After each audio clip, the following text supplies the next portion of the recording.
A father's love should protect his daughters, not sell them. Yet on that bitter winter night, 3 young sisters walked through the snow because their own father had traded them for enough grain to keep the rest of his family alive. The villagers called Lord Lucien of Blackthorn Keeper Monster. Alina, Sereth and Darya were about to discover he was something far worse and far better than anyone imagined. Their father thought he was sacrificing them to save his remaining children. The sisters thought they were walking to their deaths. Neither understood they were about to change the fate of their entire world. This is the story of 3 ordinary young women who became something extraordinary. But in a world where monsters rule the night, would their transformation be their salvation or their curse? Before we jump back in, tell us where you're tuning in from, and if this story touches you, make sure you're subscribed, because tomorrow I've saved something extra special for you. The wind carried the scent of death through the village of Blackthorn, though it had been weeks since anyone had died. The smell came from the fields, black earth where wheat should have grown, barren pastures where cattle should have grazed, and orchards where fruit trees stood like skeletal fingers against the grey December sky. Mikhail Petrov clutched his worn leather Bible closer to his chest as he walked the frozen path home, pages fluttering loose in the bitter wind. Half the scripture was missing now, torn out over the months to kindle fires that had kept his family alive through the longest winter anyone could remember. In the small cottage at the edge of the village, 3 young women sat around a table that had once groaned under the weight of harvest feasts. Now it held only a single candle, its flame dancing over 3 faces that shared their mother's high cheekbones and their father's stubborn chin, but each bore the marks of their own distinct spirit. Alina, 17, and, fierce as summer lightning, traced patterns in the frost on the window pane with her fingertip. Her dark hair fell in waves past her shoulders, and her green eyes held the same restless energy that had driven her to climb every tree in the village as a child. Even now, with hunger hollowing her cheeks, she carried herself like a young queen in exile, her spine straight and her jaw set against whatever fate might bring. "He's been gone too long," she said, watching the empty road through the ice-glazed window. "The market closed hours ago." Sereth, 19, and the middle sister, looked up from the small bundle of herbs she was sorting by candlelight. Her gentle brown eyes held wisdom beyond her years, and her hands moved with the sure touch of someone who had spent countless hours tending to the sick and injured in their village. Where Alina burned bright, Sereth glowed warm, a steady flame that drew people to her like moths seeking comfort. "Papa will return when he returns," she said quietly, her voice carrying the patient tone that had soothed crying children and worried mothers throughout Blackthorn. "We must trust in Providence." Darya, 21 and the eldest, smiled at her sister's words, but there was something calculating in her expression. She possessed their mother's beauty, refined to an elegant point, sharp cheekbones, pale skin that seemed to glow in candlelight, and silver-blue eyes that missed nothing. While her sisters had inherited their parents' hearts, Darya had inherited their minds, and she had spent years watching, learning, understanding the delicate machinery of power that kept some families fed while others starved. "Providence helps those who help themselves," she said, her fingers drumming against the table. "And Papa has been meeting with Lord Blackwood's steward for 3 days running. That isn't about grain prices." The cottage fell silent, except for the wind rattling the shutters. They all knew about Lord Blackwood's steward and his visits to desperate families throughout the region. They had heard the whispers about daughters who disappeared in the night, about fathers who suddenly had enough gold to see their families through the winter, about the mysterious Lord of Blackthorn Keep, who collected beautiful young women like other men, collected fine horses. Alina stood abruptly, her chair scraping against the stone floor. "If Papa thinks he can trade us like livestock, he would never," Sereth interrupted, but her voice lacked conviction. Darya leaned back in her chair, studying her sisters with those calculating eyes. Wouldn't he? Little Anna is only 12, and the twins are 8. They have decades of life ahead of them. We're already grown. She paused, letting the words settle like snow on a grave. From a practical standpoint, we're expendable. The word hung in the air like a curse. In the corner of the cottage, their 3 youngest siblings slept in a nest of blankets and shared warmth, their breathing steady and peaceful. Anna's dark hair fanned across her pillow, and the twins, Pavel and Petra, were curled together like puppies. They had not eaten a full meal in 2 months, but they still laughed during the day, still played games with stones and sticks, still believed their father could solve any problem. "Don't speak of such things," Sereth whispered, but she glanced toward the sleeping children with the same protective instinct that had driven her to give up her own meals to keep them fed. Alina began pacing the small room like a caged wolf. "We could leave tonight. Take the mountain path to Elderwood. I have distant cousins there, and abandon the little ones to starve." Darya's voice was sharp. "Even if our cousins would take us, which they wouldn't, not with 3 extra mouths to feed, we'd be condemning Anna and the twins to death." The door creaked open, bringing a gust of wind that nearly extinguished their candle. Mikhail Petrov stepped inside, his face grey with more than cold. He clutched a leather pouch that clinked softly with each movement, and his eyes couldn't quite meet those of his daughters. "Papa," Sereth said softly, rising from her chair. "You're frozen through. Come, sit by the fire." But Mikhail remained standing in the doorway, still holding his Bible in one hand and the leather pouch in the other. The contrast struck Alina like a physical blow. The holy book and the blood money, faith and betrayal weighed in his trembling hands. "Girls," he said, his voice barely above a whisper, "I need to speak with you." The 3 sisters exchanged glances. They had known this moment was coming, had felt it approaching like a storm on the horizon, but knowing hadn't made them ready. Darya was the first to speak, her voice steady and practical. "How much?" Mikhail's face crumpled.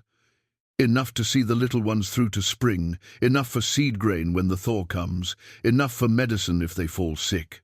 "How much for each of us?" Darya pressed. "It's not, this isn't." Mikhail struggled with the words. "Lord Lucien doesn't think of it as buying. He calls it patronage, protection. He says his household needs educated young women, ladies of quality to manage his estates and—" "Papa." Alina's voice cut through his stammering like a blade. "We know what he is. The whole village knows." Mikhail's shoulders sagged. "The stories are just that, stories. Superstition. Lord Lucien is different, yes, eccentric, but he's not a monster. He's been nothing but courteous in our dealings. Respectful. He even asked specifically that you be given time to prepare, to say farewell properly." Sereth moved to her father's side, her healer's instincts responding to the pain radiating from him like heat from a forge. "Papa, there must be another way. The church, perhaps, or the church has no grain to give," Mikhail said bitterly. "Father Dmitri's congregation is starving, just like everyone else. The nobleman who owns our land has already taken everything of value as rent. There is no other way." He set the leather pouch on the table with a sound like breaking bones. Gold coins spilled across the scarred wood, more wealth than the family had seen in their lifetimes. In the candlelight, the coins gleamed like small suns, beautiful and terrible. "When?" Darya asked. "Tomorrow night. Lord Lucien will send a carriage at sunset." Mikhail finally looked up at his daughters, and they saw that he had aged a decade in the space of an evening. "I'm sorry. God help me, I'm so sorry, but I cannot let the babies die. I cannot." Alina wanted to rage, to throw the coins back in his face and storm out into the night. But when she looked at Anna's peaceful sleeping face, she found her anger collapsing into something far more complex. Was her father a monster for making this choice? Or was he simply a man pushed beyond human endurance, forced to choose between evils that would have broken a stronger person? Sereth knelt beside the table and began gathering the scattered coins with gentle hands. "We understand, Papa. You did what love demanded of you." Darya watched the gold disappear into Sereth's cupped palms. "Will we be together? The three of us?" Mikhail nodded quickly, as if afraid that speaking the words aloud might make them untrue. "Yes, Lord Lucien was very clear about that.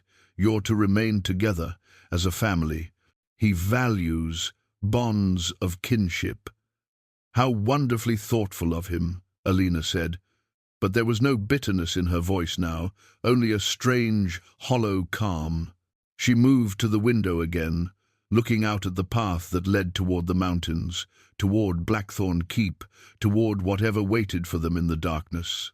That night, the three sisters lay awake in the bed they had shared since childhood, listening to their father's muffled sobs from the next room. They spoke in whispers about childhood memories, about the mother they had lost to fever 3 years before, about dreams they had harbored for futures that would never come to pass. Alina had wanted to travel, to see the great cities beyond their mountain valley. Sereth had hoped to study with the healers at the monastery, to learn the deeper mysteries of herb lore and bone setting. Darya had dreamed of marriage to a merchant or minor lord, of managing a household and raising children who would never know hunger. "Whatever happens," Sereth whispered as the first grey light of dawn crept through the shutters, "we face it together." "Together," Alina agreed.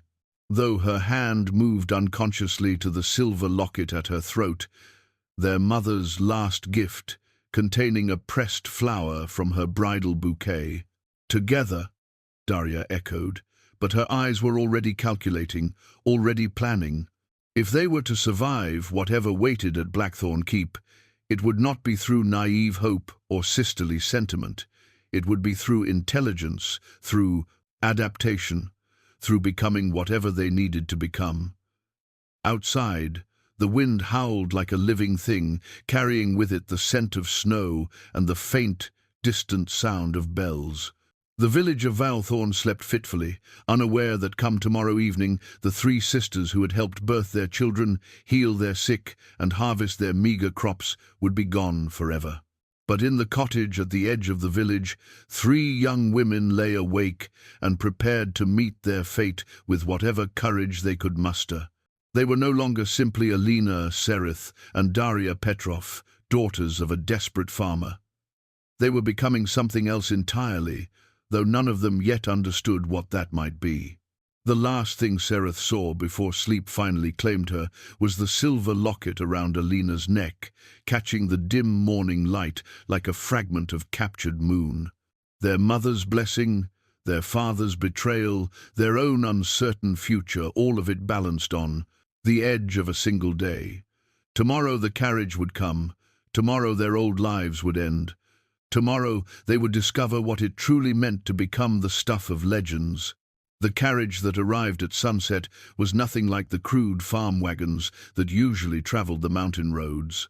Black lacquered wood gleamed despite the falling snow, and the horses that pulled it were magnificent beasts, with coats like polished obsidian and eyes that seemed to hold more intelligence than any mere animal should possess. The driver wore a cloak so dark it seemed to absorb light, and when he spoke, his voice carried an accent none of the villagers could place. "The Lord Lucien sends his regards to the daughters of House Petrov," he said with a formal bow that belonged in a royal court, not outside a peasant cottage. "Your belongings, if you please." The 3 sisters stood in the doorway with small bundles clutched in their hands, everything they owned in the world reduced to a few. Changes of clothes, Sereth's herbs, Alina's mother's locket, and Darya's collection of books. Their father hovered behind them like a broken man, unable to meet their eyes or speak the words of farewell that crowded in his throat. Anna and the twins pressed against the window, their small faces pale with confusion. They understood that their sisters were leaving, but not why, not for how long. Perhaps that was a mercy. "Papa," Sereth said softly, turning to embrace him one last time, "take care of them." Mikhail's response was lost in the wind, but his tears fell hot against her shoulder. When Alina stepped forward, he tried to speak, but she pressed her fingers to his lips. "Don't," she whispered. "You did what love demanded. We know that." Darya's farewell was briefer, a single kiss on his cheek and a whispered promise that they would survive whatever came next. Then the three sisters climbed into the carriage, settling onto velvet cushions that were softer than any bed they had ever known. The driver cracked his whip, and the horses began to move with a strange, flowing gait that seemed to carry them over the snow rather than through it. Within minutes, the lights of Blackthorn had disappeared behind them, swallowed by the winter darkness. Inside the carriage, the sisters sat in silence, each lost in her own thoughts. Through the windows, they watched the familiar landscape of their childhood transform into something alien and forbidding. The trees grew taller and more twisted as they climbed higher into the mountains, their branches reaching across the road like gnarled fingers. The snow here was deeper, unmarked by human passage, and it gleamed with an unnatural blue-white luminescence under the stars. "Look," Sereth said suddenly, pointing ahead through the front window. In the distance, perched on a crag that jutted from the mountainside like a broken tooth, stood Blackthorn Keep. It was larger than any of them had imagined, a sprawling fortress of black stone that seemed to grow organically from the rock itself. Towers spiraled upward into the night sky, connected by graceful bridges that defied architectural logic. Light gleamed from dozens of windows, warm and golden against the darkness, but it was the gates that made them all fall silent. Two massive pillars of wrought iron rose from the earth, twisted into shapes that suggested thorned vines without quite resembling any plant that grew in the natural world. The metalwork seemed to shift and writhe in peripheral vision, creating patterns that hurt to look at directly. Between the pillars hung gates of the same dark metal, and as the carriage approached, they began to swing open with a sound like distant thunder. "There's no one operating them," Alina observed, her voice tight with tension. Darya leaned forward, studying the mechanism with analytical eyes. "Perhaps they're counterweighted, some kind of mechanical system triggered by—" Her explanation died as they passed between the gates. For just a moment, all three sisters felt something wash over them, a presence vast and ancient and unmistakably aware of their passage. It was like being examined by an intelligence so old and complex that human minds could barely comprehend its edges. Then they were through, and the sensation faded, leaving only the soft jingle of harness and the whisper of wheels on stone. The courtyard beyond the gates was enormous, paved with black granite that reflected the carriage lights like a dark mirror. Elaborate gardens stretched away into the shadows, their carefully trimmed hedges and flower beds somehow thriving despite the winter cold. Fountains played merrily, their water sparkling with an inner light that had nothing to do with the moon overhead. The carriage came to a stop before the main entrance, a doorway tall enough for giants, framed by columns carved with symbols that seemed to shift and change when viewed from the corners of their eyes.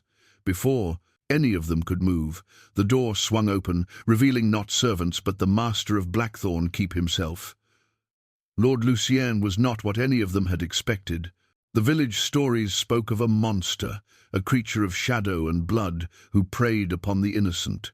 They had imagined something terrible and inhuman, a thing of nightmare given flesh. Instead, they found themselves looking at a man who could have been 30 or 300, with features so perfectly proportioned they seemed carved by a master sculptor. His hair was the color of winter moonlight, his skin pale as fresh snow, and his eyes were the deep gray of storm clouds, holding depths that spoke of centuries of experience. He wore a simple black jacket over a white shirt, elegant but not ostentatious.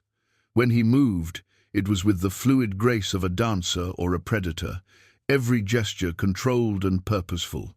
But it was his expression that caught them off guard, not cruel or hungry, but genuinely welcoming, touched with what might have been loneliness. "Ladies," he said, his voice carrying the same musical accent as his driver. "Welcome to Blackthorn Keep. I am Lucien Ashworth, and I am honored by your presence in my home." He stepped forward and offered his hand to help them from the carriage, and when Sereth took it, she felt a shock of recognition that had nothing to do with his appearance. His skin was cool but not cold, his grip firm but gentle, and when their eyes met, she saw something in those grey depths that spoke to the healer in her, a wound so old and deep it had become part of his very essence.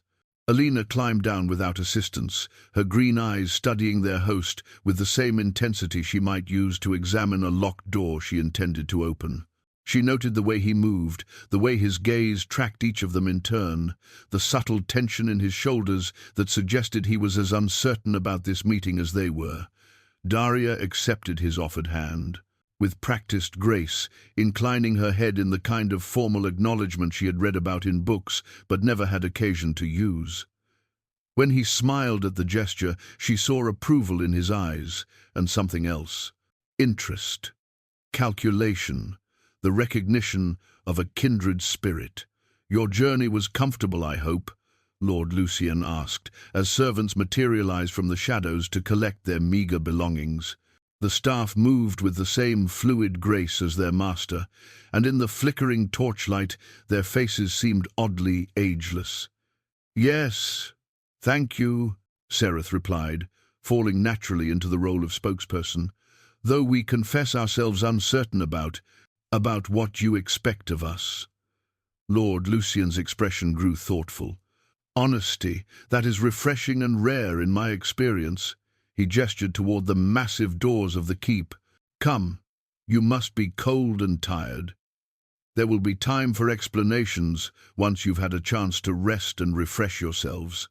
They followed, Kim, through corridors that seemed to stretch far beyond what the external architecture should have allowed. The walls were lined with tapestries depicting scenes from history and myth, lit by candles that burned with flames of every color imaginable.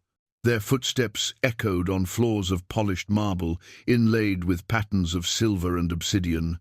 "Your chambers have been prepared, Lord," Lucien said, as they climbed a sweeping staircase that spiraled upward into darkness. "You'll find everything you need, and more.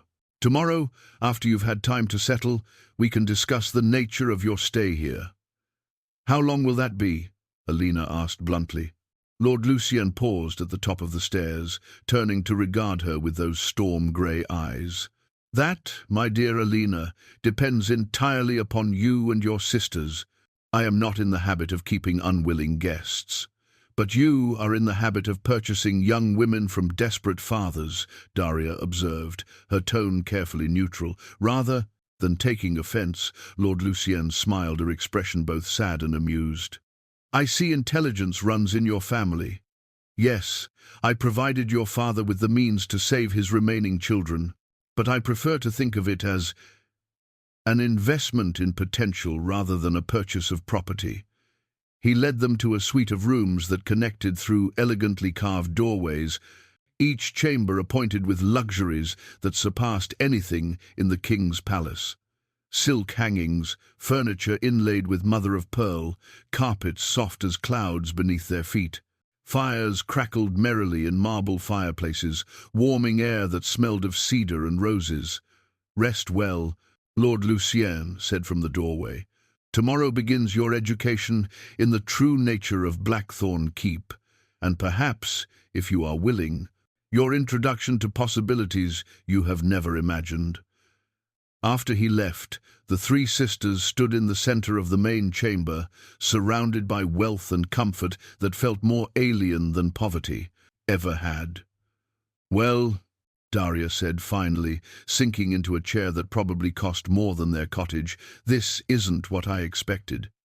"He's not what I expected," Sereth murmured, touching her hand absently to the spot where his fingers had briefly clasped hers. Alina moved to the window, looking out at the moonlit gardens below. In the distance, she could see other figures moving among the hedges, servants or guests. It was impossible to tell. But there was something about the way they moved, something that made her think of hunters rather than victims. "No," she said quietly. "He's something far more dangerous than a monster. He's something we might actually come to like." Outside their windows, Blackthorn Keep settled into its nightly rhythms, and somewhere in its shadowed depths, Lord Lucien stood in his private chambers, looking at a portrait of 3 young women he had commissioned weeks before their arrival. The artist had captured them perfectly. Independence, Sereth's gentle wisdom, Darya's calculating intelligence. For the first time in centuries, he allowed himself to hope that this time might be different, that these 3 sisters might be the ones to finally break the curse that bound him to his endless, solitary existence. But hope, he had learned, was often the cruelest emotion of all. The sisters woke to find that night and day held different meanings within the walls of Blackthorn Keep. Though pale winter sunlight filtered through their chamber windows, the corridors beyond hummed with an energy that belonged to darker hours. Servants moved through the halls with purpose, tending to tasks that seemed to require no daylight, and from somewhere deep within the keep came the sound of music, a haunting melody played on instruments they couldn't identify. A soft knock at their door announced the arrival of Madame Corvina, the keep's head of household. She was a woman of indeterminate age, with silver-streaked hair, bound in an elaborate coiffure, and eyes the color of winter violets. Her dress was fashioned from midnight blue silk, cut in a style that had been fashionable decades earlier, but somehow managed to seem timeless rather than outdated. "Good morning, young ladies," she said with a curtsy that belonged in a royal court. "Lord Lucien extends his compliments and hopes you slept well. If you would care to join him for the morning meal, he is eager to begin acquainting you with the customs of his household." They dressed in clothes that had appeared overnight, gowns of fine wool in jewel tones, far finer than anything they had owned before. The garments fit perfectly, as if tailored specifically for their measurements, which perhaps they had been. When they gathered in their shared sitting room, each sister had been transformed from a village girl into something approaching nobility. Madame Corvina led them through corridors lined with portraits that seemed to watch their passage with painted eyes. The subjects were all beautiful women, captured in various periods of dress and artistic style, but there was something unsettling about the collection. Each face held the same expression of haunting sadness, and their eyes seemed to follow the sisters as they passed. "Previous residents of the keep," Madame Corvina explained when she noticed their attention. "Lord Lucien has always appreciated female companionship, though few have found contentment here for long. What happened to them?" Sereth asked gently. "Some chose to leave, others—" Madame Corvina's voice trailed off with practiced vagueness. "Others found different paths. Lord Lucien will explain the household's unique circumstances in his own time." The dining hall was a marvel of Gothic architecture, with soaring ceilings supported by carved pillars that resembled enormous trees. Stained glass windows cast jeweled light across tables that could have seated 100 guests, though this morning only one was occupied. Lord Lucien sat at the head of an intimate table set for 4, and when they entered, he rose with the fluid grace they were beginning to associate with everyone in the keep. "Please, sit," he said, gesturing to chairs that had been arranged to ensure each sister had an unobstructed view of both him and each other. "I trust your accommodations meet with your approval." The meal that followed was unlike any they had experienced. Course after course appeared as if by magic, fruit that should have been impossible to obtain in winter, bread warm from ovens they couldn't locate, delicacies they couldn't name, but found delicious. Most remarkably, their host ate nothing, instead sipping from a goblet filled with what appeared to be dark wine. "You're not eating," Alina observed bluntly, never one to ignore the obvious. Lord Lucien's lips quirked in what might have been amusement. "I maintain different dietary habits than most, an unfortunate necessity of my condition." "Which is?" Darya pressed, leaning forward with frank curiosity. Direct questions. I appreciate that. Lord Lucien set down his goblet, and in the morning light they could see that its contents were too thick, too dark to be any wine they knew. Very well.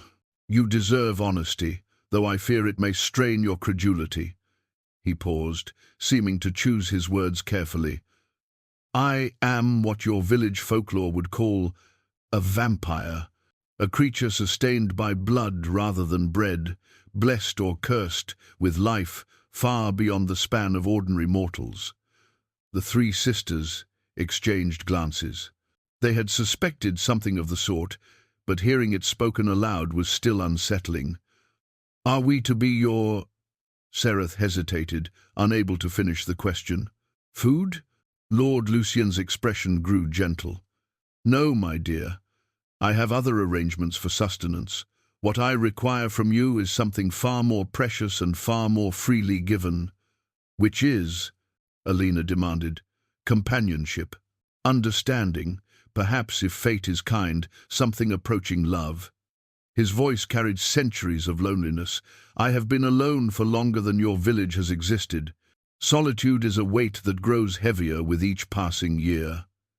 Darya studied his face with calculating eyes. And in exchange for our companionship, you provide luxury, security, protection from the hardships of the world outside these walls. An arrangement that benefits all parties, Lord Lucien agreed. Though I should mention that those who choose to remain here long enough undergo certain changes. Before any of them could ask what he meant, Madame Corvina appeared at his elbow as silently as morning mist. My lord, Mistress Ilara, requests an audience. She says it concerns the new arrivals. Lord Lucien's expression shifted almost imperceptibly. Of course. Please ask her to join us. Moments later, a woman entered the dining hall, who made the sisters understand what Lord Lucien meant by changes.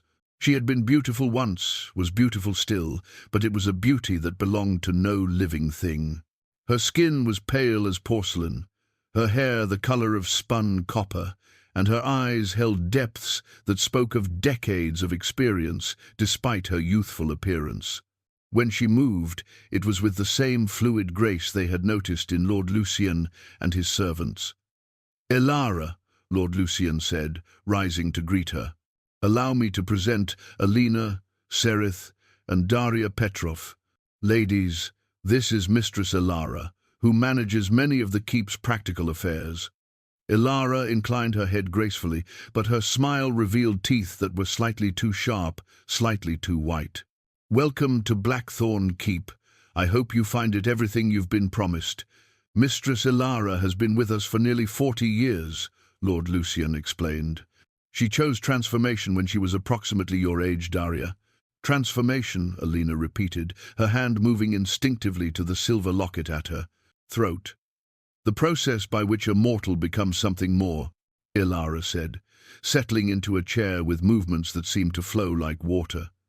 It is not undertaken lightly, nor without full understanding of the consequences. What consequences? Sereth asked, though her healer's instincts already provided troubling answers. Immortality for one, Ilara replied. Freedom from disease, age, and most forms of death. Enhanced strength, speed, and senses. But also, she paused, glancing at Lord Lucien, a necessary dependence on blood for sustenance, sensitivity to sunlight, and perhaps most significantly, the gradual erosion of purely human emotional attachments. You become predators, Darya said flatly. We become something beyond human limitation, Ilara corrected. Whether that makes us predators depends largely on how we choose to exercise our new capabilities. Lord Lucien leaned back in his chair, studying the three sisters with those storm-grey eyes. I offer you time to observe our household, to understand the nature of the choice before you. Some who come here decide to leave within days. Others find aspects of our existence appealing. And if we choose to leave, Alina asked, Then you leave with my blessing and sufficient resources to build comfortable lives elsewhere, Lord Lucien replied. I have no interest in unwilling companions. After Alara departed, promising to show them the keep's extensive library later that day, the sisters found themselves alone with their mysterious host. The morning sunlight seemed dimmer somehow, as if the conversation had drawn shadows into the very air. You should know, Lord Lucien said quietly, that I do not make this offer casually or frequently. There is something about the three of you, perhaps the strength of your bond as sisters, perhaps the trials you've already survived, that suggests you might thrive in circumstances that have destroyed others.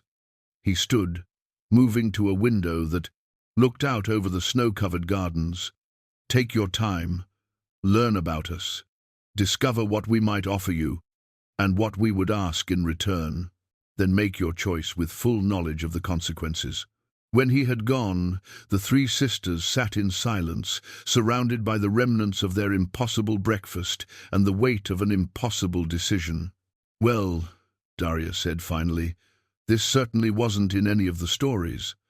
No, Sereth agreed, touching her fingers to the spot where Alara's supernatural presence had made her healer's senses tingle with recognition.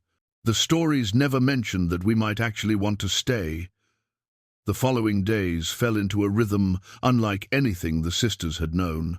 Each morning brought individual tutorials with Lord Lucien, sessions designed to explore their interests and aptitudes while gradually introducing them to the broader implications of life at Blackthorn Keep. Alina's lessons took place in a vast armory filled with weapons from across centuries and continents. Lord Lucien, she discovered, was a master of combat in dozens of forms, and he seemed genuinely pleased by her natural agility and fierce determination. You have excellent instincts, he observed, watching her work through a series of defensive maneuvers with a curved blade. But you're thinking like someone who expects to lose. A vampire's greatest advantage isn't strength or speed, it's the absolute certainty that defeat is merely temporary. Is that supposed to be encouraging? Alina asked, breathing hard from the exertion. It's supposed to be liberating, Lord Lucien replied. When death becomes merely an inconvenience rather than an ending, you discover reserves of courage you never knew you possessed. He moved behind her, adjusting her grip on the sword's hilt. His hands were cool against hers, and she found herself acutely aware of the controlled power in his frame. Not the mindless strength of a beast, but something far more, dangerous intelligence coupled with centuries of refined technique. Why teach me to fight you? She asked bluntly. Lord Lucien's laugh was genuinely amused. Because the greatest gift I can give you is the ability to choose your own fate. If you decide to leave, you should be able to protect yourself. If you decide to stay. He paused, his expression growing serious. Then you should understand exactly what you're becoming. Sereth's education took a different form entirely. Lord Lucien led her through gardens that thrived despite the winter cold, their beds filled with plants that possessed properties no earthly flora should have. Under his guidance, she learned to sense the life force that flowed through every living thing and the curious absence of it in their host. You have a gift, he told her as she coaxed a withered rose back to vibrant bloom with nothing more than focused intent. Your village healer's training was merely the foundation. With proper development, you could mend injuries that would kill ordinary people, ease suffering that conventional medicine cannot touch. The crystal pendant around her neck, a gift he had presented that morning, began to glow with soft warmth as her abilities strengthened. She could feel energy flowing through her hands, responding to her will in ways that should have been impossible. Is this magic? She asked wonderingly. Magic is simply science that hasn't been properly catalogued, Lord Lucien replied. What you're learning to manipulate is the fundamental force that sustains all life. Vampires understand it intimately because we exist in a constant state of borrowing it from others. Through blood. Through blood, he confirmed. but also through emotional connection, through intimate contact, through the bonds we forge with those we choose to love. Your gift allows you to channel that same energy for healing rather than sustenance. Darya's lessons were perhaps the most complex of all. Lord Lucien introduced her to the intricate web of supernatural politics that governed the hidden world existing alongside ordinary human society. Maps covered the walls of his private study, marked with territories held by various vampire houses, werewolf packs, ancient covens, and stranger things still. Power is never simply about strength, he explained, indicating the complex network of alliances and enmities that stretched across continents. It's about understanding systems, manipulating relationships, knowing when to strike and when to withdraw. You're grooming me to be some kind of advisor, Darya observed, studying the maps with fascination. I'm offering you the opportunity to help reshape supernatural society into something less predatory, Lord Lucien corrected. The old ways are dying. Those who adapt will survive. Those who don't. He gestured to empty spaces on the map where territories had once been marked. And you think 3 village girls can change centuries of tradition? I think 3 extraordinary women who understand both human vulnerability and supernatural power might accomplish what pure-blood vampires never could, Lord Lucien replied. But first, you need to understand what you would be taking on. The evenings brought them together again, sharing meals where Lord Lucien continued to abstain from food while they dined on delicacies that seemed to appear from nowhere. It was during one such dinner that a messenger arrived, a young man from their village, his face flushed from hard riding through mountain snow. "Begging your pardon, my lord," he said, bowing low before Lord Lucien. "But I bring word from Blackthorn. The Petrov family wishes to convey their gratitude. The grain and gold you provided has seen them through the worst of the winter, and the little ones are thriving." He handed over a letter written in their father's careful script, and as Sereth read it aloud, they learned that Anna had recovered from the fever that had been threatening her life when they left. The twins were attending the village school again, no longer too weak from hunger to concentrate on their lessons. Their father had been able to repair the cottage roof and purchase seed for spring planting. "They're safe," Sereth whispered, tears glistening in her eyes. "They're actually going to survive." "As I promised they would," Lord Lucien said gently. "Your sacrifice was not in vain." But Alina's expression had grown troubled. "Sacrifice implies we gave up something willingly. We were sold." "Were you?" Lord Lucien asked. "Or were you rescued from a fate you couldn't see coming?" Before any of them could ask what he meant, the messenger spoke again. "There's more, my lord. Lord Blackwood has been asking questions about the Petrov daughters. He seems displeased that they're no longer available for the arrangement he had planned." The temperature in the room seemed to drop several degrees. Lord Lucien's expression grew, cold in ways that had nothing to do with his vampiric nature. "What arrangement?" Darya asked sharply.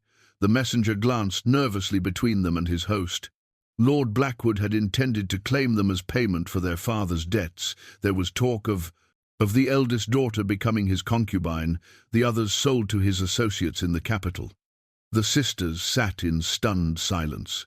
Their father hadn't simply sold them to save the family, he had sold them to save them from something far worse. "I see understanding dawning," Lord Lucien said quietly. "Your father faced an impossible choice. Watch his entire family starve, surrender his daughters to men who would use and discard them, or entrust them to someone who might offer them genuine alternatives." "You knew," Alina said, her voice tight with emotion. "You knew about Blackwood's plans when you made your offer." "I did, and I made sure my offer was generous enough that your father could afford to refuse. Blackwood's demands, while still saving his family." Sereth reached across the table to grasp her sister's hands. "He wasn't betraying us. He was protecting us. The question now," Lord Lucien continued, "is what you choose to do with that protection. Blackwood is not a man who accepts thwarted plans gracefully. If you return to Blackthorn, he will eventually find ways to claim what he believes he's owed." "And if we stay here," Darya asked, "then you learn to protect yourselves and others from men like Blackwood. You discover what it means to have power, rather than simply be subject to it." That night, the three sisters sat together in their shared sitting room, watching snow fall past their windows while weighing possibilities they had never imagined. The pendant around Sereth's neck glowed softly in the firelight, responding to the emotional turbulence that filled the room. "Everything we thought we understood was wrong," Alina said finally. "Not wrong," Sereth corrected. Gently. "Incomplete. We saw part of the truth, but not all of it." Darya rose and moved to the window, looking out at the moonlit gardens where other residents of the keep walked paths that never showed footprints in the snow. "The question is whether we can live with the complete truth, whether we want to."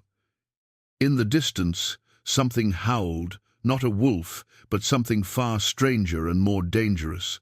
The sound carried across the mountains like a warning, and all three sisters found themselves thinking about the choice that lay before them: stay and become something beyond human limitation. Leave and face whatever dangers waited in the world beyond these walls. Neither option offered the safety they had once taken for granted. But then again, they were beginning to understand that safety had always been an illusion, a comfortable lie. Their human limitations had allowed them to believe. The crystal pendant pulsed with warm light, responding to Sereth's growing acceptance of her supernatural gift, and in that gentle glow, they began to see the first hints of what they might become.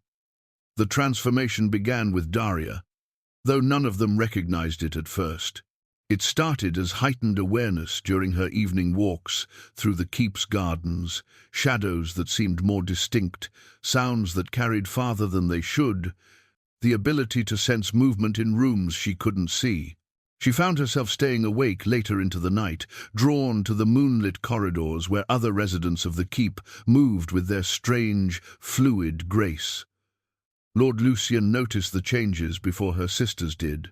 During one of their political strategy sessions, he set aside the territorial maps they had been studying and regarded her with those storm-grey eyes that seemed to see through flesh and bone to the soul beneath. "The change is beginning in you," he said without preamble. "You can feel it, can't you? The way the darkness no longer seems threatening but welcoming. The way your body craves sustenance it has never needed before." Darya's hand moved unconsciously to her throat, where she had been experiencing strange sensations, a hollow ache that food couldn't satisfy. "Is this what it feels like? The beginning? For some. Your sisters are developing differently, Sereth, through her healing gift. Alina through combat training that awakens predatory instincts. But you—" He leaned back in his chair, studying her with something approaching admiration. "You're embracing the political aspects first, the understanding of power and how it flows between beings." That evening, as moonlight streamed through the tall windows of the library, Darya found herself able to see clearly without need of candles. The pages of ancient text seemed to glow with their own light, revealing secrets about vampire society that had been hidden from human understanding for centuries. She read about the great houses that ruled supernatural territories, about the complex web of alliances and betrayals that stretched back thousands of years, about the possibility of ascending to true power within that system. More than that, she began to understand her own potential place within it. "You look different," Alina observed the next morning as they sat together at breakfast. "Your eyes. What about them?" Darya asked, though she suspected she knew the answer. "They're lighter, almost silver in certain light." Alina studied her eldest sister with concern. "And you're paler. Are you feeling well?" "I feel." Darya paused, searching for words to describe the sensation of becoming something more than human while remaining essentially herself. "I feel awake, truly awake, perhaps for the first time in my life." Sereth reached across the table to touch Darya's hand, her healer's instincts immediately responding to the changes in her sister's life force. What she sensed made her pull back with a sharp intake of breath. "Your energy's different," she whispered. "It's stronger, but also hungrier." It was then that Lord Lucien entered the dining hall, but he wasn't alone. Behind him walked a delegation from Blackthorn, 5 men, led by a figure who made all 3 sisters' blood run cold. Lord Blackwood was everything their father's description had failed to convey, tall and broad-shouldered, with the kind of physical presence that filled a room and demanded submission. His dark hair was streaked with silver, his face hard-lined from years of getting his way through intimidation and violence. When he looked at the 3 sisters, his gaze lingered with the proprietary satisfaction of a man examining livestock he intended to purchase. "Lord Lucien," Blackwood said, his voice carrying the authority of someone accustomed to being obeyed without question, "I've come to collect what belongs to me." "I was unaware you had left anything in my care," Lord Lucien replied smoothly, though the sisters could sense tension radiating from him like heat from a forge. "The Petrov daughters. Their father's debts to me supersede any arrangement he might have made with you." Blackwood's smile revealed teeth that, while human, seemed no less predatory than any vampire's. "I'm prepared to reimburse you for whatever inconvenience their departure might cause." "How generous," Lord Lucien said dryly. "However, the ladies are free to make their own choices regarding their futures. Perhaps you should ask them directly what they prefer." Blackwood's gaze shifted to the 3 sisters, and in that moment they understood exactly what their lives would have become under his dominion. Alina saw herself reduced to a possession to be used and discarded. Sereth saw her healing gifts perverted to serve his pleasure and convenience. Darya saw her intelligence wasted on petty schemes designed to increase his wealth and influence. "Girls," Blackwood said with false warmth, "surely you understand that your proper place is among your own people, serving your natural betters as God intended." "And if we refuse?" Alina asked, her hand moving instinctively toward the spot where she now habitually carried the blade Lord Lucien had given her. Blackwood's expression hardened. "Then, I'm afraid your family's continued prosperity would become uncertain. Accidents happen, especially during harsh winters. Roofs collapse, fires start unexpectedly. Children develop fevers that even the most skilled healers cannot cure." The threat hung in the air like poison smoke. Darya felt something shift inside her, not just anger, but a cold, calculating fury that belonged to her emerging vampire nature. She could sense Blackwood's heartbeat, smell the fierce sweat beneath his confident facade, hear the subtle tremor in his voice that revealed he wasn't as certain of his position as he pretended. "Lord Blackwood," she said, rising from her chair with the fluid grace she was still learning to control, "you seem to labor under several misapprehensions." Her voice carried new harmonics, undertones that made the men behind Blackwood shift nervously. In the morning light streaming through the windows, something that might have been shadow seemed to coil around her like a living crown, visible only from the corners of the eye, but unmistakably present. "First, that we are still the helpless village girls our father was forced to bargain away. Second, that you hold any power over our family's welfare. And third, that Lord Lucien would permit you to leave this keep with threats against people under his protection." Blackwood took a step back, his confidence faltering as he truly looked at her for the first time. "What are you?" "I am becoming something you cannot comprehend, control, or threaten," Darya replied, and the shadow crown around her head pulsed with dark light. "Something that understands power far better than a petty human lord who mistakes brutality for strength." Lord Lucien moved to stand beside her, and his approval was tangible in the air between them. "Lord Blackwood, I believe you have your answer. The ladies have made their choice. I suggest you respect it. This isn't over. Blackwood snarled, but he was already backing toward the door. I have rights. You have nothing, Alina said, standing as well. Where Darya radiated cold calculation, Alina burned with barely controlled fury. You had plans to abuse and diminish us. Those plans are now ash.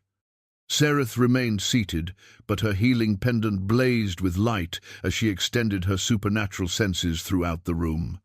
Your hearts are racing, she observed with clinical detachment. You're afraid. Good, you should be. The delegation fled, but not before Blackwood cast one last venomous look over his shoulder. This won't be forgotten. There will be consequences for defying the natural order. After they had gone, the three sisters stood together in the sudden silence, processing what had just occurred. They had confronted human authority and found it wanting. More than that, they had discovered reserves of power they hadn't known they possessed. Well, Lord Lucien said with evident satisfaction, that was illuminating. Darya, the manifestation of your shadow crown suggests your transformation is accelerating. Within days, you'll need to make a final decision about completing the process. What happens if I don't? She asked. The partial transformation becomes unstable. Your body will reject the changes, and the process will kill you. His expression grew serious. There's no middle ground, I'm afraid. You must either embrace what you're becoming completely or return to purely human existence before it's too late. Darya looked at her sisters, seeing her own understanding reflected in their faces. They had crossed a line today, demonstrated powers that set them apart from ordinary humanity. There could be no going back to the lives they had known, no return to the safety of ignorance. How long do we have to decide? Sereth asked. The blood moon rises in 3 days, Lord Lucien replied. The transformation must be completed then, or not at all. Outside the windows, storm clouds were gathering over the mountains, and in the distance, the sound of howling carried on the wind. Whether it came from wolves or something far more dangerous, none of them could say. But they all understood that their time for choosing was rapidly running out.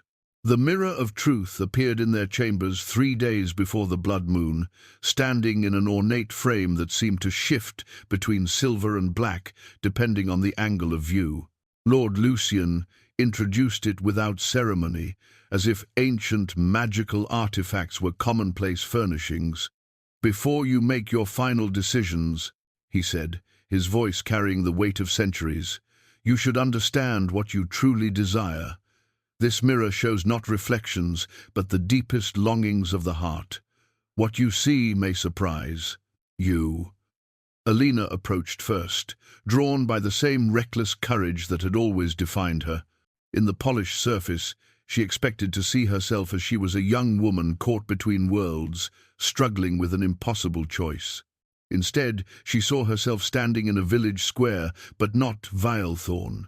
This was larger, more prosperous, and the people who gathered around her looked to her with hope rather than fear. In the vision, she wore armor of midnight black, and at her side hung weapons that gleamed with their own inner light. Children ran to her without hesitation, and she lifted them effortlessly, her enhanced strength allowing her to be gentle in ways human power never could. Behind her stood other figures, vampires like herself, but ones who protected rather than preyed upon the innocent. A guardian, she whispered, understanding flooding through her. I see myself as a protector of those who can't protect themselves. When Sereth took her place before the mirror, the vision that greeted her was suffused with warm, golden light. She saw herself in a great hall, filled with beds, where both humans and supernatural beings lay healing from wounds that should have been fatal. Her hands glowed with the same light as her pendant, and as she moved between patients, their injuries closed, their pain faded, their hope returned. But it was the figure who worked beside her that made her breath catch. Lord Lucien, but not as the melancholy creature she knew now. In this vision, he was renewed, his ancient sadness replaced by purpose and joy. Together, they had created something unprecedented, a place where healing transcended the boundaries between species, where love had conquered the isolation that defined vampire existence. Eternal partnership, she breathed, her fingers touching the pendant that pulsed with responsive warmth. I see myself choosing love over safety, healing over mere survival. Darya's reflection was the most complex of all. The mirror showed her seated upon a throne that seemed to be carved from crystallized moonlight, but she was not alone in her power. Around her stood representatives from every supernatural faction, vampire houses, werewolf packs, ancient covens, and stranger beings still. They looked to her not with fear or servile obedience, but with genuine respect.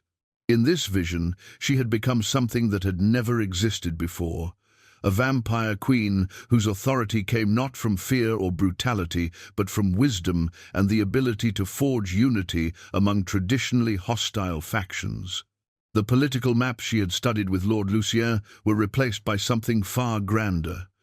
A new world where supernatural beings emerged from the shadows to work alongside humanity rather than prey upon it. "Revolution," she said, her silver eyes reflecting the mirror's otherworldly light. "I see myself changing everything, not just surviving in the old system, but creating something entirely new." When the three sisters stepped back from the mirror, they found themselves looking at each other with new understanding. Each had seen a path that led beyond mere transformation.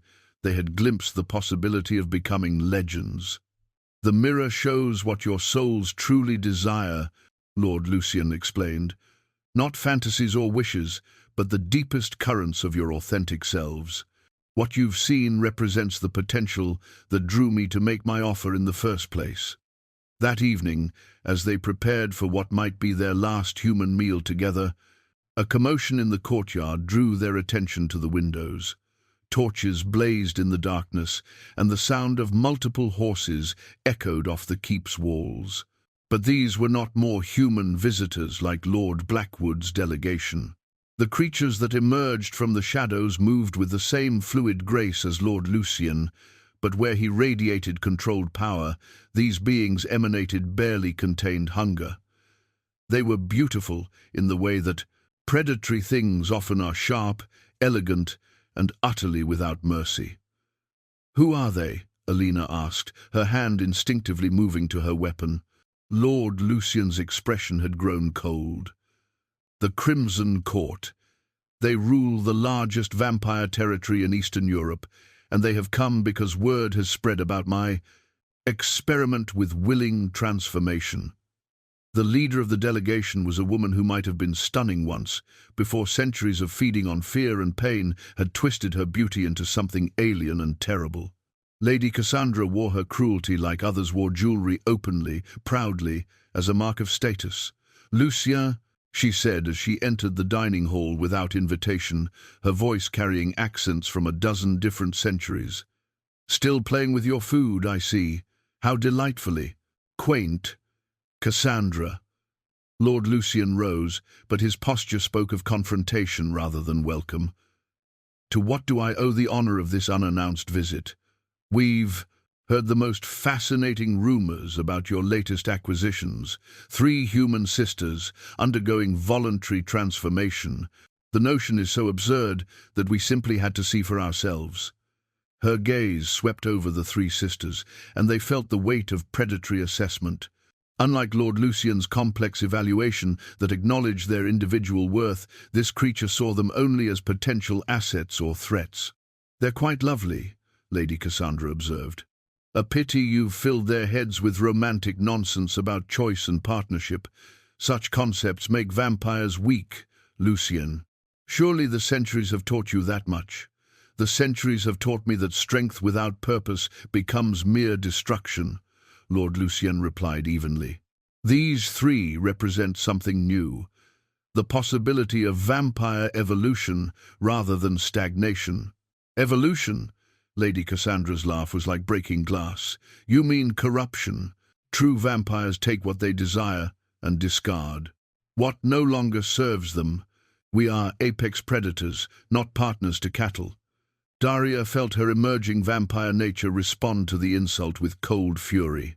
The shadow crown around her head became visible even in the bright torchlight, and when she spoke, her voice carried harmonics that made the ancient vampire pause. Lady Cassandra, you speak as if your way is the only way, but what has it accomplished? You rule through fear, but fear is a weak foundation for lasting power. You command obedience, but not loyalty. You have survived, but have you truly lived?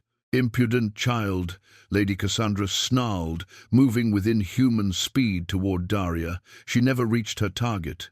Sereth's pendant blazed with protective light, creating a barrier that stopped the ancient vampire mid-strike.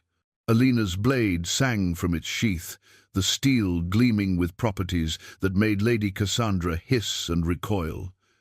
And Darya herself simply smiled, her shadow crown pulsing with power that spoke of political connections the Crimson Court couldn't begin to imagine. You see, Lord Lucien said into the sudden silence, evolution indeed. These three possess something your court has forgotten: the ability to inspire genuine loyalty rather than mere terror. In time, that will prove far more powerful than anything you've achieved through centuries of brutality. Lady Cassandra and her retinue withdrew, but not before she delivered a parting threat. The blood moon rises tomorrow night, Lucien. Complete your experiment if you dare, but know that the Crimson Court will be watching. If these evolved vampires prove troublesome to the established order, we will act accordingly. After they had gone, the three sisters found themselves standing together in the center of the dining hall, still glowing with the supernatural energies they had unconsciously summoned. They had just confronted vampire nobility and emerged victorious not through violence, but through the demonstration of gun capabilities the ancient creatures couldn't comprehend. Well, Lord Lucien said with evident satisfaction, I believe you've made your choice. Tomorrow night, under the blood moon, you will either complete your transformation or we complete it. Darya interrupted firmly. All three of us. Together. Together, Sereth agreed, her pendant still pulsing with protective warmth. Together, Alina confirmed, her blade singing as she sheathed it.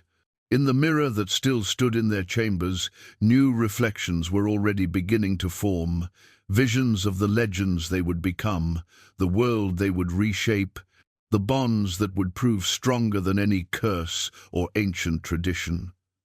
The blood moon would rise tomorrow night, and with it, three sisters would choose to become something the world had never seen before. The blood moon hung like a crimson eye above Blackthorn Keep, as Lord Lucien led the three sisters to a chamber they had never seen before, hidden deep within the foundations of the fortress, accessible only through passages that seemed to fold space upon themselves, lay the heart of his ancient domain, a circular room carved from living rock, its walls inscribed with symbols that hurt to look at directly. At the center of the chamber stood an altar of black stone, and upon it rested something that made all three sisters step back in instinctive alarm. It was roughly the size of a human heart, but crystallized into a substance that seemed to capture and hold light within its faceted surface. As they watched, it pulsed with a rhythm that matched their own heartbeats, and with each pulse, hairline cracks appeared and disappeared across its surface. My heart, Lord Lucien said simply, his voice carrying centuries of pain, or rather, what remains of it after 800 years of undeath. I don't understand, Sereth whispered, her healer's instincts responding to the obvious suffering the artifact represented. Lord Lucien moved to stand. Beside the altar, his hand hovering over the crystallized organ but not quite touching it. The transformation ritual you're about to undergo is not simply a matter of exchanging mortality for vampire existence. For you three, it represents something far more significant, the potential to break a curse that has bound me since the day I died. He began to pace the circular chamber, and as he spoke, the symbols on the walls seemed to pulse with the same rhythm as the crystal heart.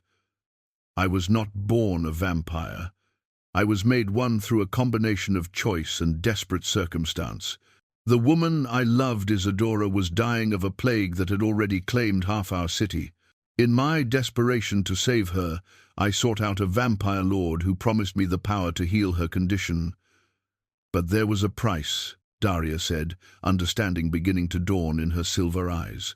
There is always a price, Lord Lucien agreed. The transformation would grant me the strength to save Isadora, but only if I could convince 3 mortal women to choose vampirism freely, out of love rather than fear or coercion. Until that condition was met, I would remain trapped in a state of partial existence, neither truly alive nor properly dead, unable to feel genuine human emotions while retaining enough humanity to suffer from their absence. Alina stared at the pulsing crystal heart. How many others were there? Before us? 47, Lord Lucien said quietly. Over 8 centuries, 47 women came to Blackthorn Keep. Some fled within days. Others stayed longer but ultimately chose to remain human. A few, his voice caught, a few chose transformation, but not from love. They were motivated by fear of death, hunger for power, or simple desperation. Such transformations only deepened the curse rather than breaking it. And if we succeed, Sereth asked, if we choose transformation from love, love for each other, love for the possibilities you've shown us, what happens? Then the curse breaks, and I become either fully vampire or fully human, depending on the nature of the love that frees me. Lord Lucien's storm-grey eyes fixed on each of them in turn. But there is something else you must know, something that makes your choice far more perilous than I originally revealed. The crystal heart pulsed brighter, and the cracks across its surface deepened. The curse is failing, not because it's been broken, but because it's been active for far too long. If tonight's ritual fails, if you choose transformation for the wrong reasons, or if the love required to break the bonds is insufficient, the accumulated magical energy will be released catastrophically. Catastrophically how? Darya demanded, her political mind immediately grasping the implications. The destruction of Blackthorn Keep would be only the beginning. The magical backlash would tear holes in the barrier between the supernatural and human worlds. Ancient evils that have been contained for millennia would be released. The careful balance that keeps creatures like Lady Cassandra's court from open warfare with humanity would collapse. The 3 sisters exchanged glances, understanding finally why the Crimson Court had taken such interest in their transformation. It wasn't just about maintaining traditional vampire hierarchy, it was about preventing supernatural apocalypse. You're telling us, Alina said slowly, that if we don't love you enough, the world ends. I'm telling you that the emotion driving your transformation must be pure enough and powerful enough to cleanse 8 centuries of accumulated magical corruption. Lord Lucien's expression was anguished. I brought you here believing you 3 might be different, that your bond as sisters combined with your individual strengths might generate the kind of love the curse requires. But I cannot ask you to risk global catastrophe on the possibility that my judgment is correct. Sereth moved to the altar, her healing pendant blazing with responsive light as she approached the crystallized heart. When she extended her supernatural senses toward it, she gasped at the complexity of what she perceived. It's not just your heart, she said wonderingly. It's connected to everything. Every vampire you've created over the centuries, every magical working performed within these walls, every moment of hope and despair you've experienced. Breaking this curse isn't just about freeing you, it's about transforming the fundamental nature of vampire existence itself. Which is exactly what Lady Cassandra fears, Darya added, her political instincts connecting threads that had seemed disparate. If your curse breaks through the power of genuine love, it proves that vampires can evolve beyond predatory existence. It undermines the foundation of everything the old courts have built their power upon. And if it fails, Alina said grimly, She can blame the catastrophe on dangerous experimentation while consolidating power in the chaos that follows. A new voice spoke from the chamber's entrance, cold, amused, and utterly without mercy. "How very perceptive of you." Lady Cassandra emerged from shadows that seemed to cling to her like living things, flanked by two other members of the Crimson Court. Their presence in the sacred chamber should have been impossible, but ancient vampires had ways of circumventing even the strongest protective wards. "Did you really think we would allow this fast to continue?" she asked, moving toward the altar with predatory grace. 800 years of containment, 800 years of keeping the human world ignorant of our existence, and you want to risk it all for what? A romantic notion about love conquering darkness? Lord Lucien stepped between the intruders and the three sisters, but his position was purely symbolic. In a direct confrontation, he was no match for three members of the Crimson Court. "The ritual has, already begun," he said steadily. "The blood moon is at its zenith, and the curse is responding to their presence. You cannot stop what is already in motion without causing exactly the catastrophe you claim to want to prevent." Lady Cassandra smiled, revealing fangs that gleamed like polished ivory. "Oh, but we can redirect it. The ritual requires 3 women to choose transformation from love. It doesn't specify what kind of love, or toward whom that love must be directed." She gestured to her companions, and they began moving toward Alina and Darya with inhuman speed. "We can complete the transformation ourselves, bind these 3 to the Crimson Court, ensure their love is directed toward traditional vampire values. The curse will break, the catastrophe will be averted, and the old order will be preserved." "No," Sereth said firmly, stepping between Lady Cassandra and her sisters. Her pendant now blazed with light, so intense it forced the ancient vampires to shield their eyes. "You don't understand what love actually means." The crystallized heart on the altar pulsed brighter in response to her words, and for the first time since entering the chamber, it remained solid, the cracks across its surface beginning to heal rather than deepen. "Love isn't about possession or control," Sereth continued, her voice growing stronger with each word. "It's about choice, freedom, the willingness to sacrifice for another's well-being without expecting anything in return." Darya moved to stand beside her, the shadow crown around her head blazing with dark fire. "Love is about partnership between equals, not dominion of the strong over the weak." Alina completed the triangle, her blade singing as it cleared its sheath, the steel now glowing with the same pure light as Sereth's pendant. "And love is about protecting what matters, no matter the cost." The 3 sisters joined hands, forming a circle around the altar, and as they did, their individual supernatural gifts began to merge and amplify. Sereth's healing light, Darya's political power, Alina's protective instincts, all of it flowing together into something that transcended any single vampire ability. Lord Lucien's crystallized heart responded to their unified energy with a pulse of light so brilliant it filled the entire chamber. The ancient curse, fed for centuries by loneliness and despair, suddenly found itself confronted by something it had no defense against: genuine love freely given, powerful enough to transform not just individuals, but the very nature of what it meant to be vampire. Lady Cassandra and her companions fled, their screams of rage and terror echoing through the passages as the magical energies building in the chamber reached levels that threatened to tear apart anyone not protected by love's embrace. The transformation had begun, and with it, the remaking of the supernatural world. The ceremonial blade that Lord Lucien placed upon the altar was unlike any weapon the sisters had seen during their training. The Covenant blade was forged from meteoric steel and inscribed with runes that seemed to shift and flow like living text, their meaning just beyond the edge of comprehension.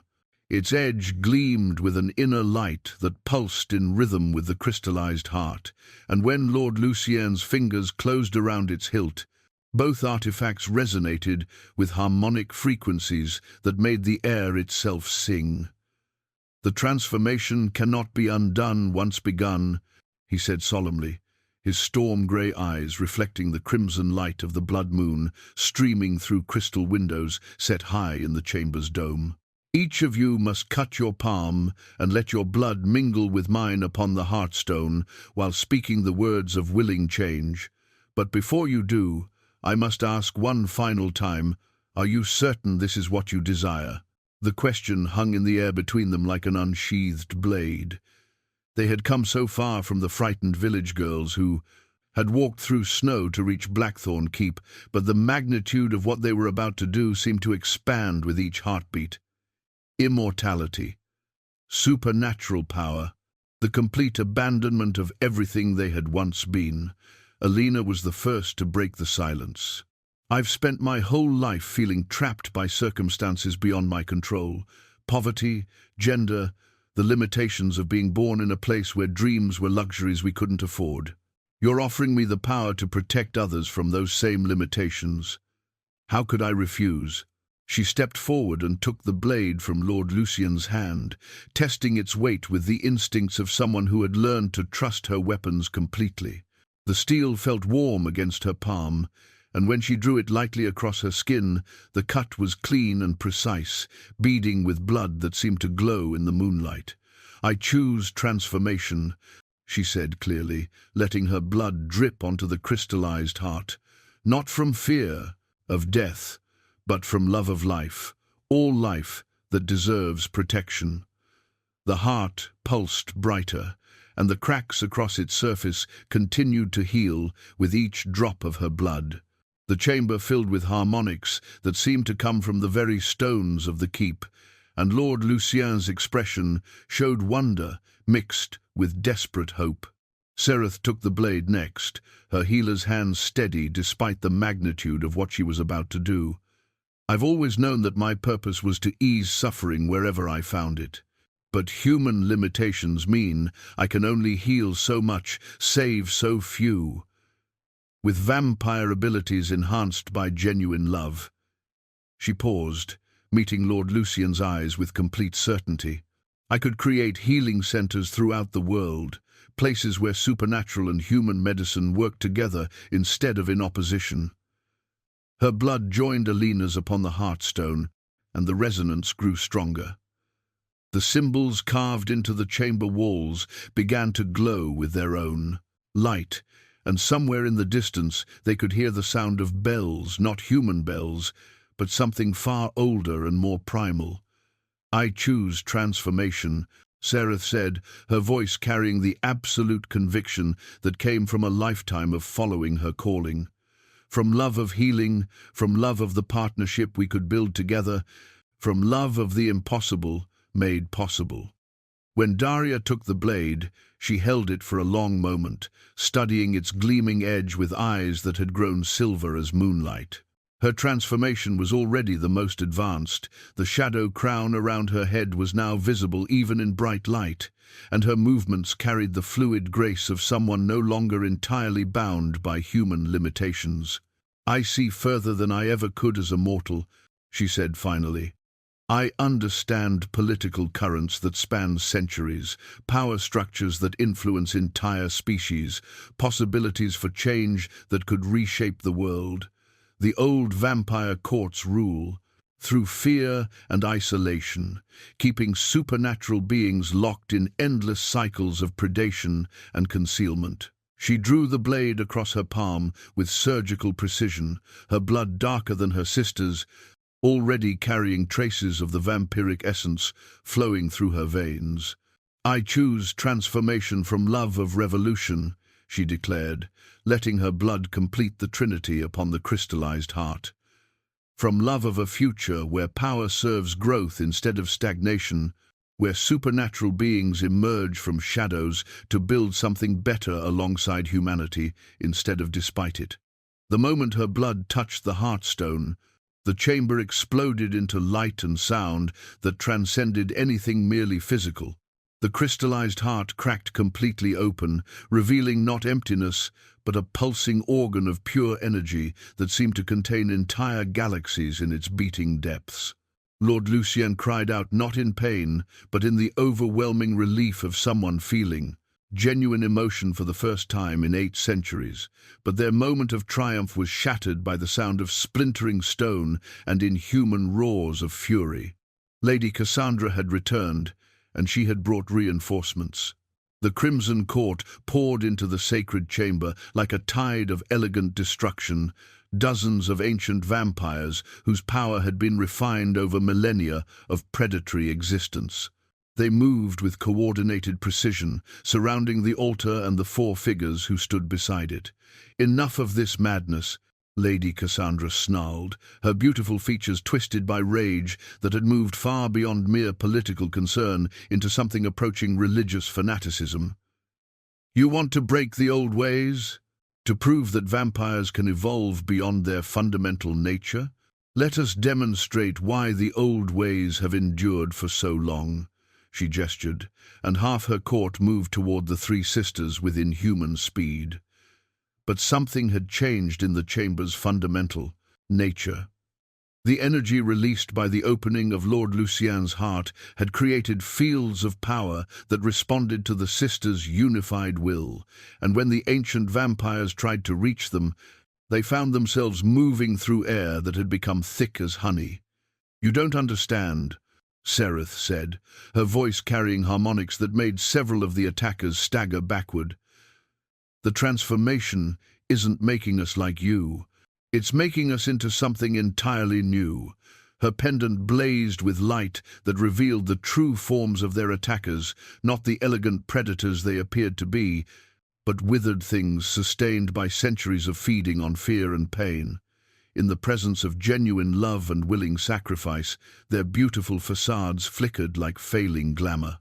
Darya raised her hand, and the shadow crown around her head expanded into a complex mandala of dark energy that reached out to touch the mind of every vampire in the chamber. Through her enhanced political awareness, she could sense the web of loyalties, fears, and ambitions that bound the Crimson Court together, and more importantly, she could feel the hairline fractures in that unity. "You came here to prevent change," she said, her voice carrying the absolute authority of someone who understood power at its deepest levels. "But change is already here. You can either adapt to it or be swept away by it." Some of the younger members of the court began to falter, drawn by the possibility of existence beyond endless predation. But Lady Cassandra and her inner circle pressed forward, their ancient power focused on destroying the transformation ritual before it could reach completion. Alina stepped between them and the altar, her blade singing as it left its sheath. The steel now blazed with the same pure light as Sereth's pendant, and when she moved, it was with speed that matched any vampire's. But more than speed, she fought with purpose that transcended mere survival. "You want to know what makes us different?" she asked, parrying strikes from 3 opponents simultaneously. "We're not fighting for dominion. We're fighting for love." The battle that erupted in the sacred chamber was unlike anything in the recorded history of vampire conflict. On one side stood representatives of traditional vampire power, ancient, elegant, utterly ruthless in their pursuit of maintaining the status quo. On the other stood 4 figures whose transformation was creating something unprecedented, vampires bound together by love rather than hierarchy, whose power flowed from unity rather than dominion. Lord Lucien had become something between his former self and what he might have been if the curse had never been cast. His movements carried the fluid grace of vampire existence, but his eyes held warmth that had been absent for centuries. When he fought, it was not as a predator defending territory, but as someone protecting the future itself. The sisters moved as one organism, despite fighting individual battles. Sereth's healing abilities had evolved into something that could drain energy from attackers and redistribute it to allies. Darya's political awareness let her anticipate enemy strategies before they were fully formed. Alina's protective instincts had become supernatural intuition that guided her blade to exactly where it needed to be. But they were still outnumbered, still facing opponents whose power had been refined over centuries of ruthless existence. The battle might have been lost if not for an unexpected intervention. The sound of howling filled the chamber, not human voices, but something far older and more primal. Through passages that shouldn't have been accessible to outsiders came other creatures of the night, werewolf packs whose territories bordered vampire domains, witches whose covens had suffered under Crimson Court dominion, even stranger beings whose very existence had been threatened by the old order's rigid hierarchies. "The word has spread," announced a figure whose voice carried the authority of mountains and deep forests. "The vampire lords who offer partnership instead of predation, who seek evolution instead of stagnation. We stand with them." Lady Cassandra found herself facing not just 4 transformed vampires, but representatives of every supernatural faction that had grown tired of living in the shadows of ancient cruelties. The political landscape she had spent centuries mastering was shifting beneath her feet, and for the first time in her immortal existence, she tasted fear. The blood moon reached its zenith, casting crimson light through the crystal dome that made every surface in the chamber gleam like fresh blood. The transformation ritual had reached its critical moment. Success or failure would be determined in the next few heartbeats.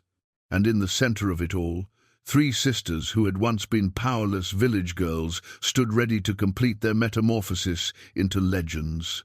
The blood moon amulet materialized around Sereth's neck as the transformation reached its critical phase, a pendant of crystallized moonlight that pulsed with each sister's heartbeat, growing brighter as their mortal forms began the final metamorphosis.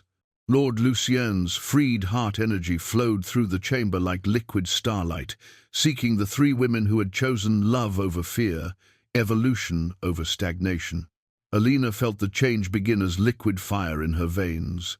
Her enhanced speed, developed through weeks of training, suddenly exploded beyond anything she had experienced. When Lady Cassandra's lieutenant lunged toward the altar with fangs bared, Alina moved to intercept him with velocity that turned her into a blur of motion. Her blade met his claws with a sound like breaking thunder, and the impact sent shockwaves through the stone floor that cracked ancient foundations. But this was not the crude speed of traditional vampire transformation. As the amulet's light washed over her, Alina's enhanced abilities refined themselves into something far more precise. She could see the trajectory of every attack before it began, sense the emotional state of every combatant in the chamber, feel the ebb and flow of supernatural energies, like a master musician reading an impossibly complex score. "I am the shield," she whispered, and her words carried power that made the air itself respond. A barrier of pure protective intent manifested around the altar, deflecting attacks that came not just from physical weapons, but from the psychic assaults the ancient vampires favored. Sereth's transformation was gentler, but no less profound. The healing abilities she had developed over the previous weeks suddenly expanded beyond anything human medicine had ever conceived. As the blood moon amulet's light intensified around her, she could perceive the life force of every being in the chamber, not just their physical health, but the deeper currents of their spiritual existence. When one of the allied werewolves staggered, bleeding from wounds that would have been fatal to any mortal creature, Sereth extended her hand toward him across the chaos of battle. Golden light flowed from her fingers, not just closing his injuries, but strengthening him beyond his natural limits. The wolf's grateful howl echoed through the chamber, and other supernatural allies pressed closer to the altar, drawn by the promise of healing that transcended species barriers. "I am the bridge," Sereth said, and her voice harmonized with frequencies that touched the soul rather than the ear. The golden light spreading from her position began to connect every allied being in the chamber, creating a network of shared strength that made them far more formidable than the sum of their individual powers. But it was Darya's transformation that proved most dramatic and dangerous. The shadow crown that had been growing around her head suddenly exploded outward, filling half the chamber with manifestations of political power made visible. Every vampire in the Crimson Court found themselves confronted by projections of their own deepest fears, visions of their territories overrun, their carefully maintained dominant structures collapsing, their ancient privileges stripped away by beings they had always considered inferior. As the Blood Moon amulet's energy reached her, Darya felt her awareness expand beyond the immediate battle to encompass supernatural political networks spanning the entire globe. She could sense vampire courts in distant continents, werewolf councils in hidden forests, witch covens whose power had been suppressed for generations. All of them were watching, waiting to see whether the old order would survive this night. "I am the future," Darya declared, and her words rippled outward through supernatural communication channels that had been established over millennia. Across the world, beings who had lived in fear of the Crimson Courts, Retribution suddenly felt the first stirrings of hope for genuine change. But Lady Cassandra was not finished. As the three sisters completed the first phase of their transformation, she drew upon power reserves that predated written history. Her beautiful facade fell away entirely, revealing the withered creature of pure predatory hunger that 8 centuries of feeding on fear and pain had created. "If I cannot prevent this transformation," she shrieked, her voice carrying harmonics that shattered crystal formations throughout the chamber, "then I will corrupt it beyond redemption." She lunged not toward any of the sisters, but toward the opened heart that still pulsed with Lord Lucien's freed essence. Her intention was clear: if she could contaminate the source of their transformation with her own ancient malevolence, the sisters would complete their change as creatures of traditional vampire cruelty rather than the evolved beings they sought to become. Lord Lucien moved to intercept her, but centuries of curse-weakened existence had left him no match for her desperate fury. Her claws raked across his chest, sending him staggering backward as she pressed toward the altar. It was then that the true power of the sisters' bond revealed itself. As one, they turned away from their individual battles and focused their combined will on a single goal, protecting the purity of their chosen transformation. The Blood Moon amulet blazed with light so intense it seemed to capture and concentrate the crimson moonlight streaming through the crystal dome. Alina's protective barriers contracted around Lady Cassandra, holding her motionless mere inches from the pulsing heart. Sereth's healing light flowed into Lord Lucien, not just mending his wounds, but strengthening him with energy drawn from their shared bond. Darya's political power reached out to every vampire in the chamber, offering them a choice: continue serving a dying order, or join the evolution that was, reshaping supernatural existence. The transformation had reached its critical moment. In the next few heartbeats, they would either become the evolved vampires Lord Lucien had dreamed of creating, or Lady Cassandra's corruption would twist them into something far worse than traditional predators. The Blood Moon amulet pulsed once more, and the sisters felt their mortality burning away like morning mist before the rising sun. As the sisters' transformations completed, something unprecedented occurred in the chamber beneath Blackthorn Keep. Where their individual powers had been remarkable, their unified abilities transcended every limitation that had previously defined vampire existence. A Trinity seal blazed into being above the altar, a mystical symbol that appeared when their combined essence reached perfect harmony, creating new forms of supernatural power that surpassed all traditional boundaries. The seal manifested as 3 interlocking circles of light, each representing one sister's core nature, but joined at points where their energies merged into something entirely new. Where Alina's protective instincts met Sereth's healing abilities, They created zones of absolute sanctuary that could shelter any being regardless of species. Where Sereth's empathic connections touched Darya's political awareness, they forged bonds of loyalty that transcended the fear-based hierarchies that had governed supernatural society for millennia. Where Darya's revolutionary vision combined with Alina's warrior's courage, they generated the power to reshape reality according to will backed by love. Lady Cassandra, still trapped within Alina's contracted barriers, found herself face to face with power that her ancient mind couldn't comprehend. The corruption she had intended to spread through the transformation was being systematically purified by the Trinity Seal's influence, her malevolent essence dissolving like poison exposed to perfect light. "This is impossible," she whispered, her voice carrying 8 centuries of accumulated disbelief. "Vampires cannot transcend their nature. We are predators. We survive through domination and feeding. This changes everything." "Yes," Darya replied, her voice now carrying harmonics that resonated with supernatural authorities across multiple continents. "It does. But the true test of their evolved nature came when the chamber suddenly filled with new arrivals, not enemies, but refugees. Through passages that shouldn't have existed, desperate humans began pouring into the sacred space. They were villagers from the surrounding mountains, driven from their homes by conflicts they didn't understand, seeking shelter from forces beyond their comprehension. Among them were the sisters' own family, their father Mikhail supporting Anna and the twins, all of them exhausted and terrified. Behind them came other families from Blackthorn, people who had lost everything to the chaos that supernatural warfare invariably brought to human communities. In that moment, faced with their own loved ones cowering in fear, the 3 sisters confronted the fundamental test of what they had become.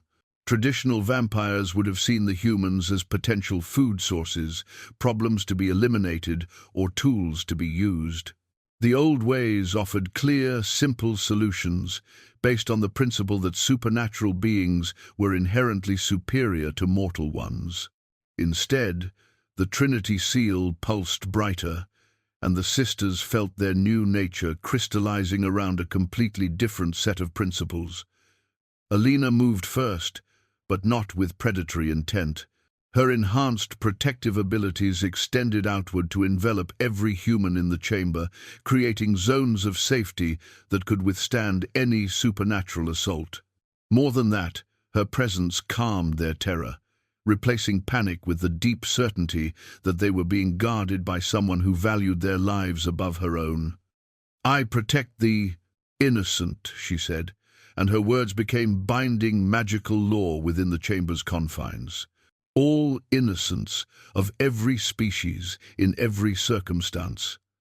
Sereth followed, her healing light flowing outward to touch every injured person who had sought refuge in their sanctuary. But her power went beyond mending wounds. She began healing the psychological trauma that came from exposure to supernatural conflicts, easing nightmares and restoring hope to people who had lost faith in the possibility of safety. "I heal all who suffer," she declared, and her voice carried the absolute conviction of someone whose calling had expanded beyond every previous limitation. Without distinction, without reservation, without price. Darya's contribution was perhaps the most complex. Her political awareness reached out to encompass not just supernatural power structures, but the intricate relationships between human and otherworldly communities. She began weaving new agreements, establishing protocols that would protect civilians from being caught in conflicts they couldn't understand or influence. "I build bridges between worlds," she stated, and her words rippled outward through communication networks that spanned species and continents. So that power serves growth rather than destruction. The Trinity Seal blazed with perfect radiance as their combined declaration established new laws for supernatural existence, not imposed through force, but emanating from love powerful enough to reshape fundamental reality. Lady Cassandra and the remaining members of the Crimson Court found themselves faced with a choice they had never imagined possible. The old order they represented was not being destroyed through violence, but was being offered the opportunity to evolve into something better. The Trinity Seal extended its influence toward them, offering transformation based on willing acceptance rather than defeat in battle. Some of the younger vampires stepped forward immediately, drawn by the possibility of existence without endless hunger for domination. Others hesitated, centuries of conditioning making it difficult to imagine life beyond predatory relationships. Lady Cassandra herself stood frozen at the center of contradictions that threatened to tear apart her ancient identity. The power radiating from the three sisters was undeniably vampire in nature, but it operated according to principles that negated everything she had believed about what vampires could become. "Choose," Lord Lucien said gently, his own transformation now complete. The curse that had bound him for 8 centuries had been not just broken but transformed into blessing. He had become the first of a new kind of vampire, one whose power flowed from love rather than hunger. Evolution or extinction, growth or stagnation. The old ways are ending whether you participate in what comes next or not. Around the chamber, humans and supernatural beings stood together in harmony that should have been impossible, protected by love that had proven stronger than any curse or ancient hatred. The Trinity Seal pulsed once more, and the future began. 10 years had passed since the night the blood moon witnessed the birth of a new kind of vampire, and the world had changed in ways that would have seemed impossible to imagine. In the village of Blackthorn, now a prosperous town that served as a model for human-supernatural cooperation, an elderly woman sat at a desk carved from blackthorn wood, carefully dipping the chronicle quill into ink that shimmered with starlight. Marta had been a childhood friend of the Petrov sisters, close enough in age to remember their laughter echoing through the village streets, but young enough to have survived the harsh winter that had claimed so many others. Now, at the request of both human and supernatural authorities, she had undertaken the task of recording the true story of what had happened that winter night when 3 village girls walked into legend. The chronicle quill was no ordinary writing instrument, forged from materials that existed at the intersection of mortal and immortal realms. It could only write truth, and its words appeared in script that shifted between human languages and the symbolic representations favored by supernatural beings. As Marta wrote, her account would be simultaneously recorded in the archives of vampire courts, werewolf councils, and mystical libraries throughout the world. But more than that, the quill responded to the deepest currents of story and meaning, ensuring that the tale it told would resonate across generations and species, becoming the foundation for new understandings of what it meant to choose one's fate. Outside her window, Marta could see the daily miracles that had become commonplace in their transformed world. Alina Petrov, now known throughout supernatural circles as the Shield of the Innocent, moved through the town square with a grace that belonged neither to pure human nor traditional vampire existence. She wore armor of midnight black, but it was adorned with symbols of protection that glowed with gentle light, and the children who ran to greet her showed no fear, only joy. Around Alina walked others like her vampires, who had chosen evolution over tradition, supernatural beings whose power served growth rather than predation. They served as guardians not just for Blackthorn, but for communities throughout the mountain region, ensuring that the ancient pattern of supernatural predation on human populations had become a relic of darker times.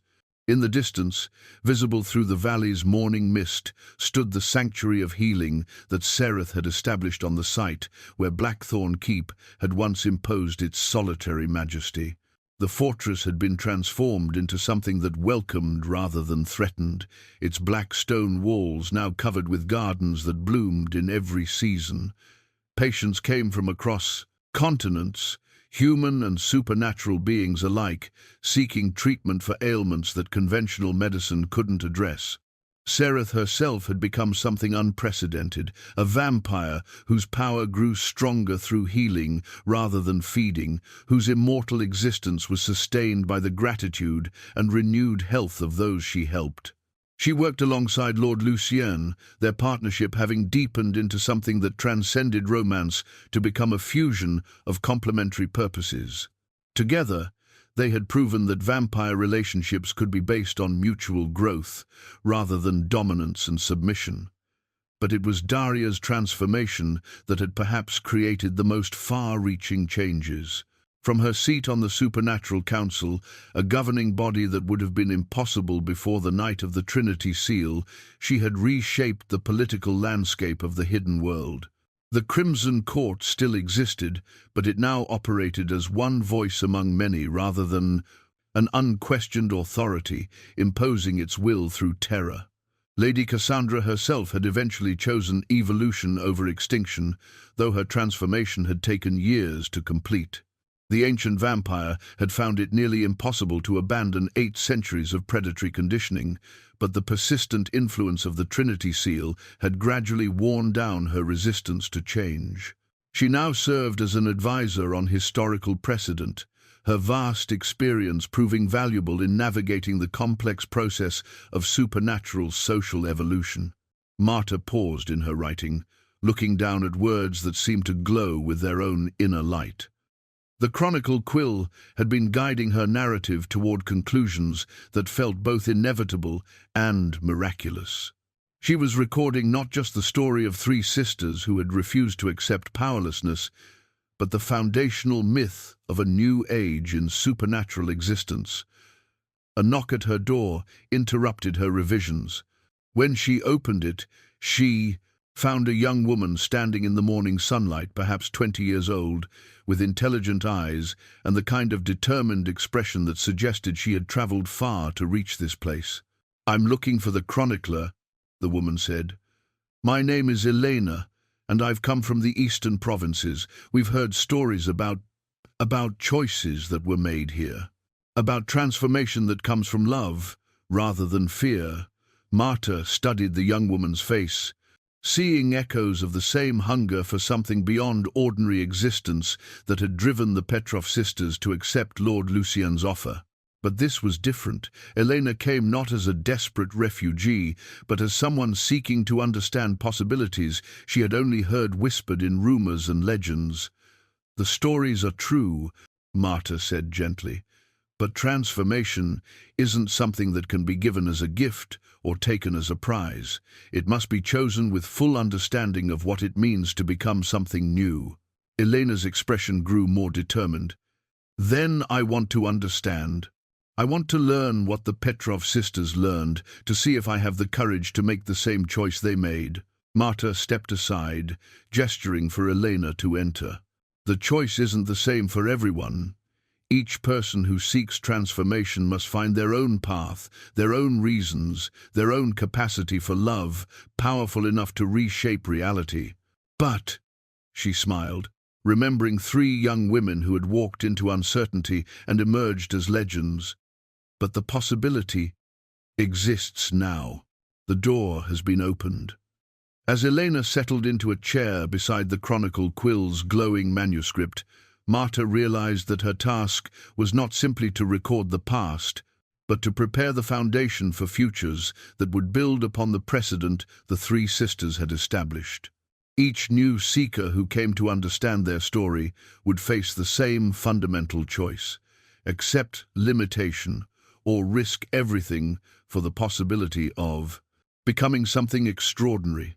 The chronicle quill pulsed with gentle light, ready to record whatever came next, and in the distance, the sanctuary of healing's bells chimed with harmonies that spoke of hope made manifest, love proven stronger than ancient curses, and the endless possibility that came from choosing growth over safety, evolution over tradition, the unknown over the familiar.